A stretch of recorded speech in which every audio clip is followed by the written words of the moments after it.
is simply your tolerance for adversity. It's that risk zone and how you manage it. And will you have the courage? Do you have the hope and the optimism that will give you the courage to wander out there? You guys ever heard the expression, time flies when you're having fun?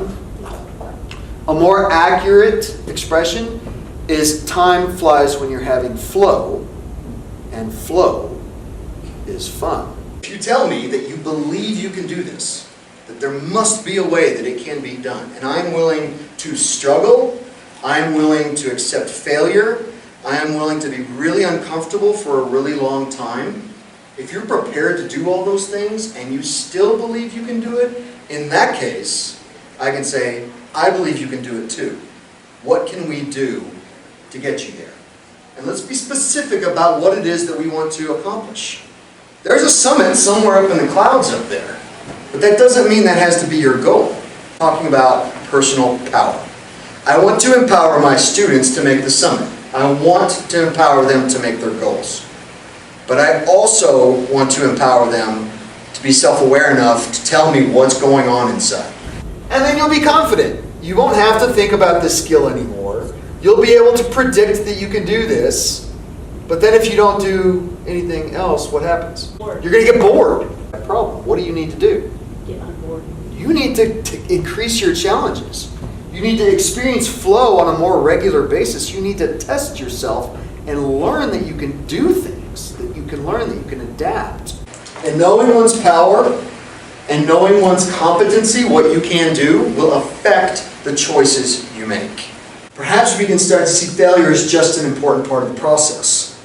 And I've seen failure so many times. It's basically what I facilitate. I facilitate activities that bring a high potential for failure.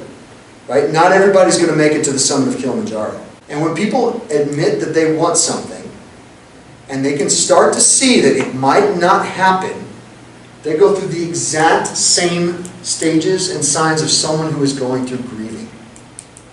Because they are mourning the success that they wish they had and the person that they wish they were going to be. And when you build your competency, you build your ability to predict your own success. And when you are eventually successful, that increases how you feel about yourself. That increases your self-esteem. We have to get away with this idea of success and failure. Okay? And we need to replace success with competence.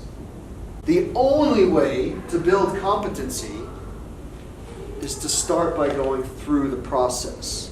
Maybe they'll get to a point of acceptance where, okay, I failed, but there's something I could have done differently. And that acceptance of failure is what psychologists call failing forward. They will become self-efficacious. They will become powerful. They will believe in the competencies that they have, and they will make better choices for themselves. Adventure can be as simple as discovering your ability to endure and be resilient in the face of challenges in order to become better.